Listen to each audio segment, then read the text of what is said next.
7. Have a great show. Lift off. Hello and welcome to the Happiness Jungle TV show. I am your guest host, CamiBaker.com, and I'm super excited. I have a very, very, very good friend of mine and a new very, very good friend, Howie Kaplan and Bill, pronounce your last name? Taube. Taube. Bill Taube. And these gentlemen are co-founders of 1854 LLC. And they brought me a copy of their book too. So we'll talk about that as well. Introduce yourself to our viewers. What would you like for them to know about you and your company and your story and all that fun stuff? I've spent 25 years in high tech, project management, manufacturing, legal, partner management globally for a small company called EMC Corporation. And now I'm doing real estate, which is how I met Bill again and became involved with 1854. And, well, let's introduce Bill, and then I want to hear the whole story about 1850. Well, not the whole story, the condensed version. I'm Bill Taube. I've been in sales and marketing my whole life. The family legend has my first sales job, I was 3 years old, riding a tricycle in the lobby of one of the hotels in town.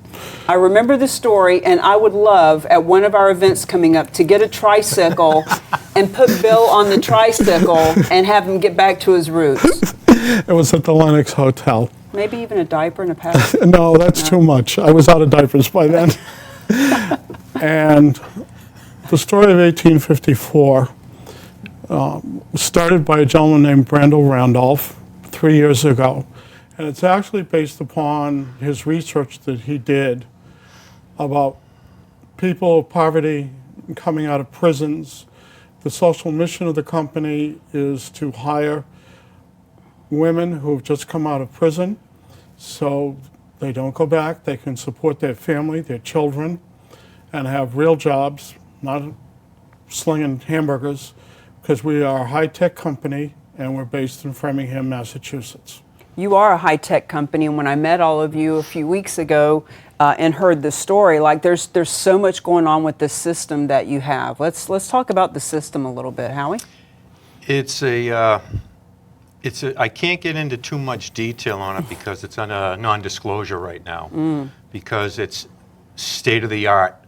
It communicates between the person using the system, the apparel that he wears, and the electronic system. It communicates through airwaves. There's nothing else of its kind in the world. This is state-of-the-art technology that I don't want to say only we have, because we work with developers such as MIT, the Apollo team, and other companies like Boston Engineering, Empire Engineering out of Attleboro, Mass, and actually Can we share who is going to be using it at all? It's a system for police officers who are on bikes. Right now, if a police officer is on the bike, he or she only has a walkie-talkie, and that technology was invented in 1937, or a personal cell phone that was commercialized for the first time in 1983. So when you look at the technology they're currently using, it's pretty old. And the company Brandel founded 3 years ago, I first met Brandel at the Mass Challenge business competition. And when he started telling me about the social mission of the company, that resonated with me. My mother worked for the state of Massachusetts as an occupational therapist. So the relationship evolved. The Rouse system is constantly evolving because of our partners and what police are looking for. What we can tell you is it will have software translation for over 30 languages. Right now, if an officer is, say, on the streets of Boston or any major city, maybe there's English and Spanish, and that's about it. So talk about the social mission. 1854's mission is to help these ladies who've been incarcerated. They come out, they've got kids, families to take care of. Why is that Brandel's mission? Brandel himself grew up in poverty as well. He was fortunate enough when they moved to South LA to get in an educational program that ended up, he excelled so far in it, that he actually became a graduate of the Wharton Business School in Pennsylvania. He's had several businesses that he's been successful at between now and then. He's also written several books between now and then as well. But the concept of 1854 is that was the year that Thoreau and a few other folks actually burned a copy of the Constitution in Boston in objection, if you will, to the way slaves were being treated. At that time, there was an anti-slavery movement that would take the black slaves that had been freed and return them back into slavery again. Kind of like recidivism in the penal system. That's what he equated it to. And he thought long and hard. He developed algorithms. He's very intelligent.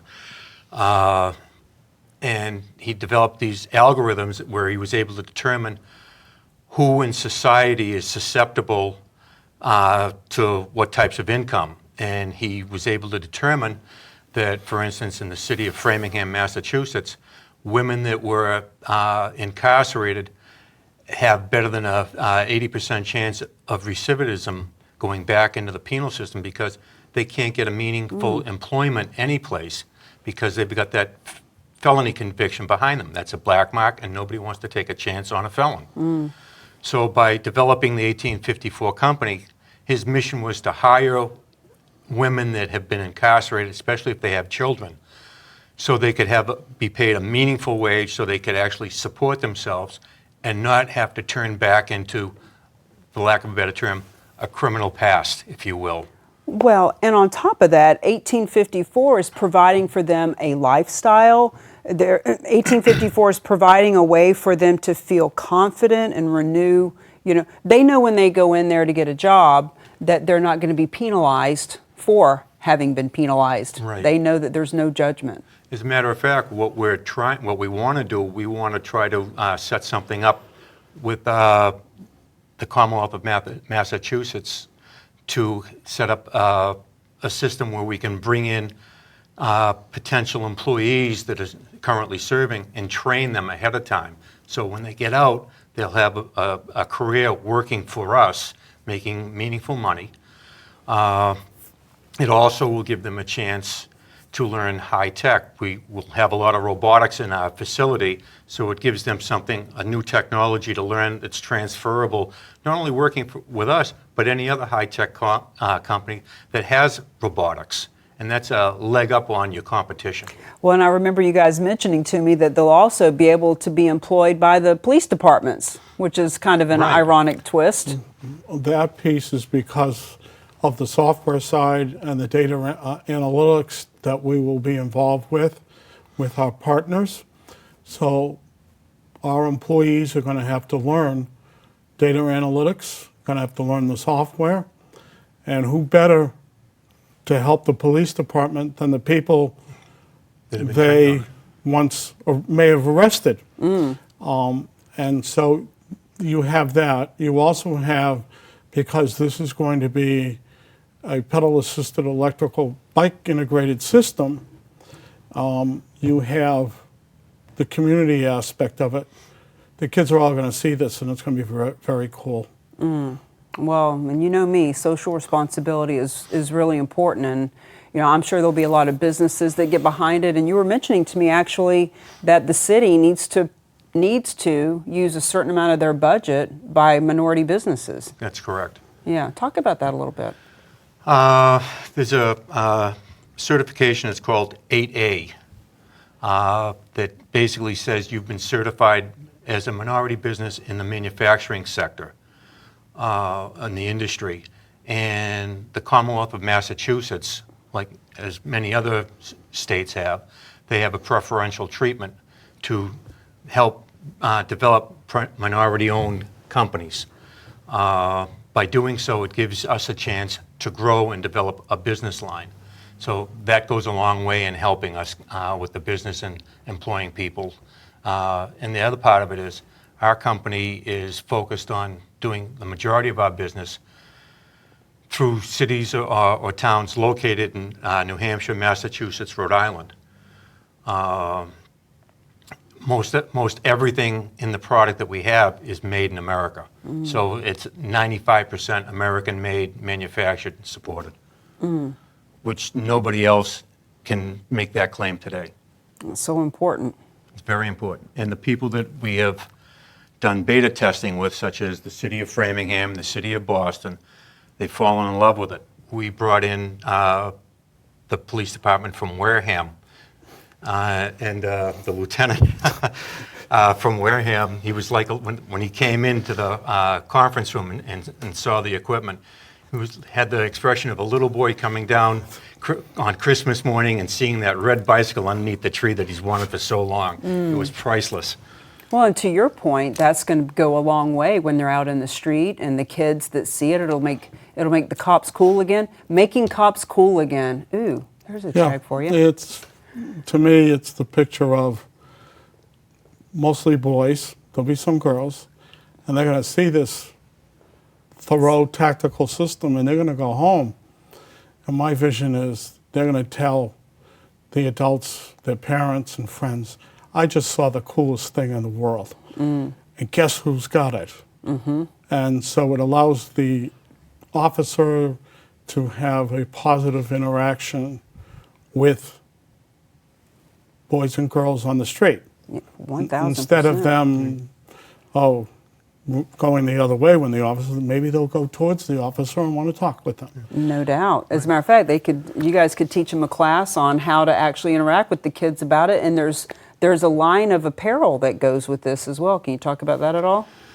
Can we, Bill? I don't know. I think that's a little under Okay. that's too much under Well, the NDA. it's cool. That's down the road. All right. Well, there's some fun stuff coming out. Yeah. Very Definitely. cool. And it's unlike anything. What we can tell you is, it's like anything an officer is wearing today. Well, even just the sweatshirts that you have look really cool. What I can say is this: we've been told this has features that remind people of Star Trek. It's so cutting edge. I think I'll break ranks and just say one of the features that it has is that a lot of bike cops are on their own, pedaling through neighborhoods. If they get injured, if something happens to them, God forbid, if they can't reach the walkie-talkie that's on their shoulder, nobody knows what's happened to them. Or where they are. Or anything. Part of the system that this has, when they go down, it automatically sends an officer in distress signal back to dispatch. It pinpoints their location within 2 feet. So they can have a response within minutes. Which that makes all the difference whether or not somebody lives or dies. So the 1854 system can save the lives of our police officers. Correct. Yeah. And there's the bicycle the police officers have used since its inception back in 1868 was what they initially called the bone shaker. Okay, because basically after riding it, it took a while for your bones to settle down because there was no cushioning on it. And then back in the early 1900s, they came out with the pedal bike with the chain on it, much like we see today. And that was better, but the technology hasn't changed on the bicycle that they used then from what it is today, other than, okay, you might have multiple gears that you can shift through now. But other than that, it had no radio. In fact, back then, originally there'd be a red light on a telephone pole on their beat. If they saw the red light on, they had to go to a call box to call in to find out what the problem was. Police cars had the walkie-talkies, but it was a big chest in the back of the car. And that's what they use. So the officers in the cruisers, technology moved forward. The officers on the bikes remained back in the 1800s. So the 1854 system will make the police officers safer, will help them to be able to speak different languages or translate different languages. Correct. It will help them to communicate with their headquarters 1,000 times better than they currently do. Yes. And the kids are going to think it's cool as hell. Definitely. Yeah. It's got other features, Star Trek-like as well. You know, it's terrible because I had a He's hand in- about to go into the doghouse. Well, Yeah. and you asked me if you could bring an example prototype, yeah. in, and it's funny you can bring it in, but you can't really talk about it. But that's Right. well, what can the community do to help 1854 further their mission? Speak to the police departments. We would be very happy to come and bring a demo and do a presentation. We will be doing that next month for a number of police departments in Massachusetts. We'd love to come to New Hampshire to do that as well, because it's going to be a really cool thing. Well, I tell you, one of my contacts is Laura Barker of Hero Pups, and not only do they help provide animals to veterans and first responders, et cetera, but she knows so many of those folks, and for this system to be something that that will help save the lives of these people that she's so connected to, I'll make sure that she gets the shout out as well. We want our officers and law enforcement to be able to go home at night safe and sound to their families, just like anybody else working in any other sector of any industry. Now, what about for the women that we're wanting to help with the social responsibility? How can we help them to go ahead and get connected with you? And is there any training that's going to be lined up soon, or? Well, Brandel Randolph, who's the founder of 1854, is also on the board of directors of a nonprofit in Framingham called Bethany Hill Place, who we hope will be one of our social partners because they work with mothers, families, fathers who are getting back on their feet.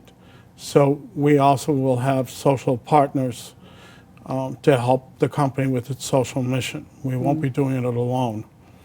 And it's very critical because the passion that Brendel has for this becomes very clear, which is how I first got involved.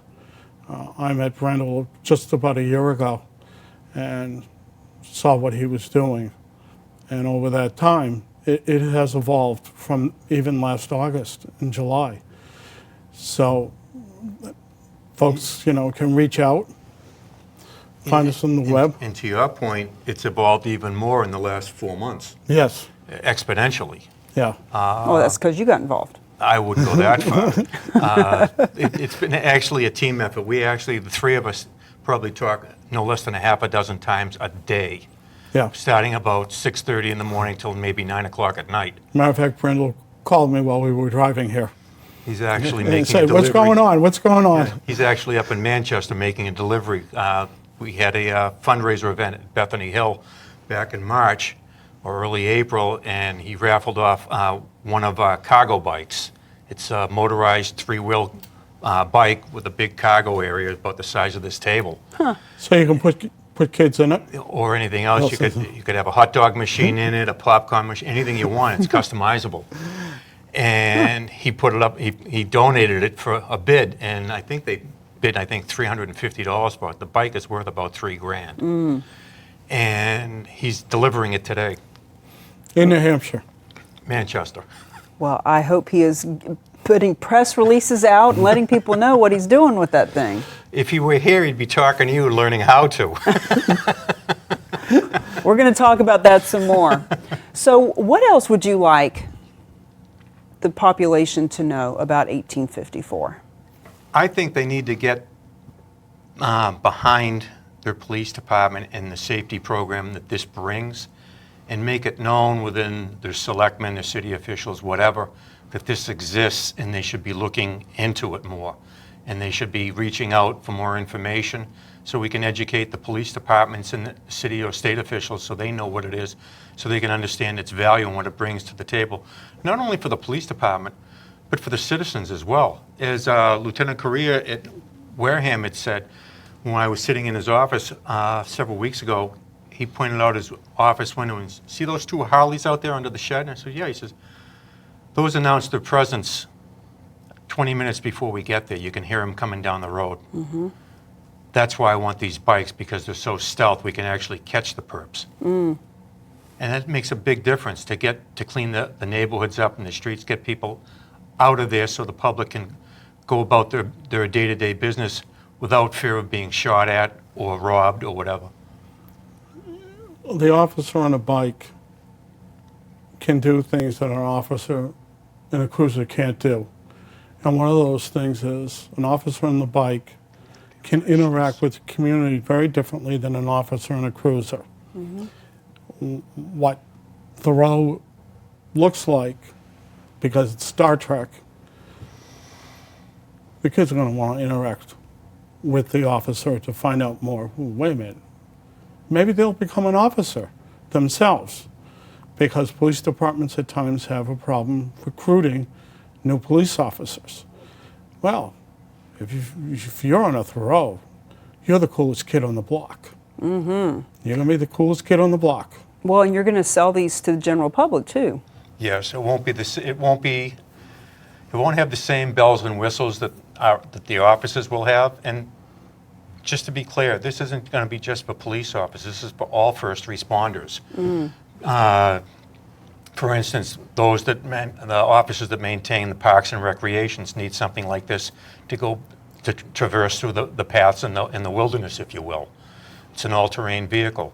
The fire department needs something like this so they can get through traffic, so they can provide first aid sooner than later. You know, I always think when fire department gets called, that big truck is going to help somebody that just needs some medical attention. I always think, what a waste of resources and how long it takes and how expensive that is.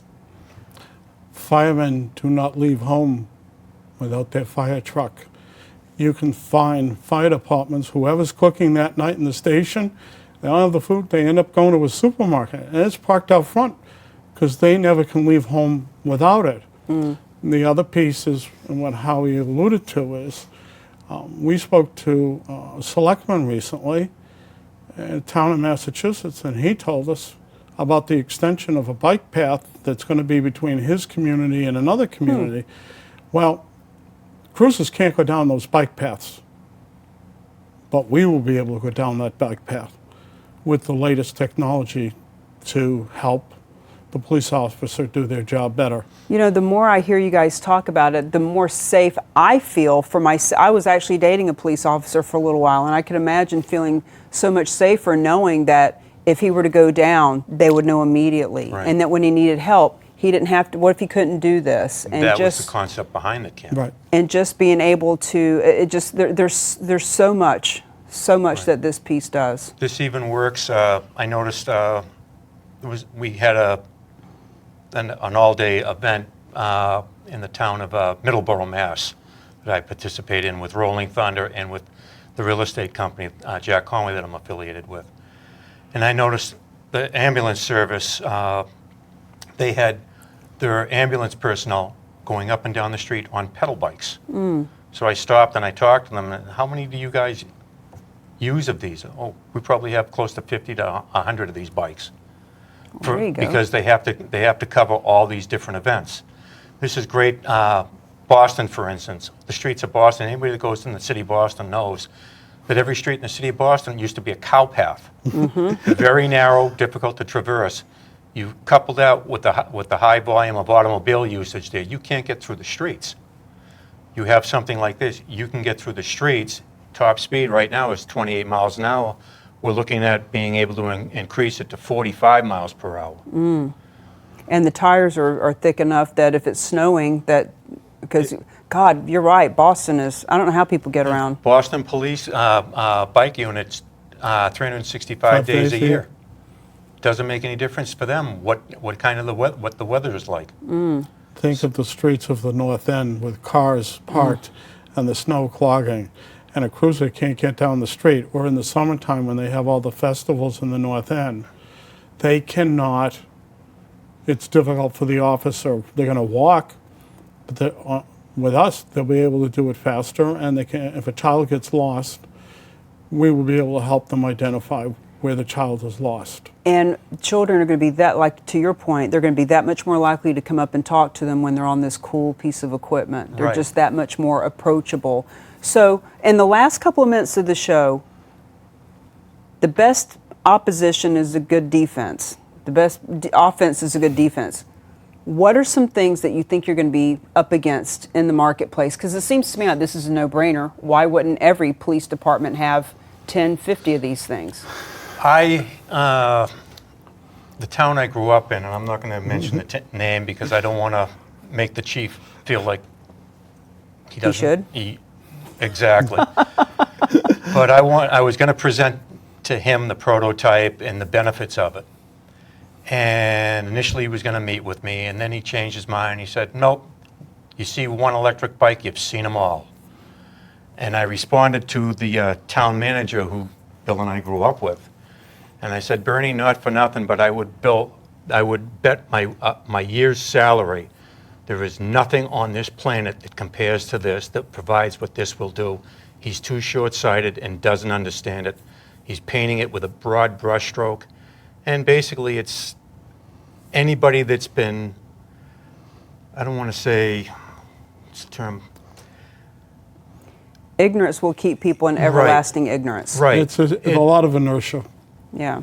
Oh, we've been doing this way for this and this way. Or all people of a certain ethnic background are this way. It's the same. To me, it's the same genre, if you will, the same sick way of looking at life. The world has changed. You got to open up your eyes and realize there's good and bad everywhere. There's more people out there that want to be good and help than there are that are bad. The good people are in the majority. Yeah. Well, and it's my vision and view that you are those that are here to help for many different reasons. And meeting Brandel, I'm part of. I'm on the Brandel team. I'm on the Brandel team. Thank you.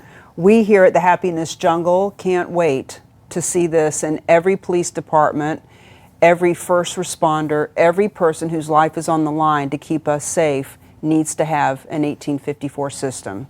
So thank you for bringing it to us, and thank you for being on the Happiness Jungle. Thank you so much, Cami, for having us. Thank you for inviting us. You're welcome. Appreciate it. Bye, everybody.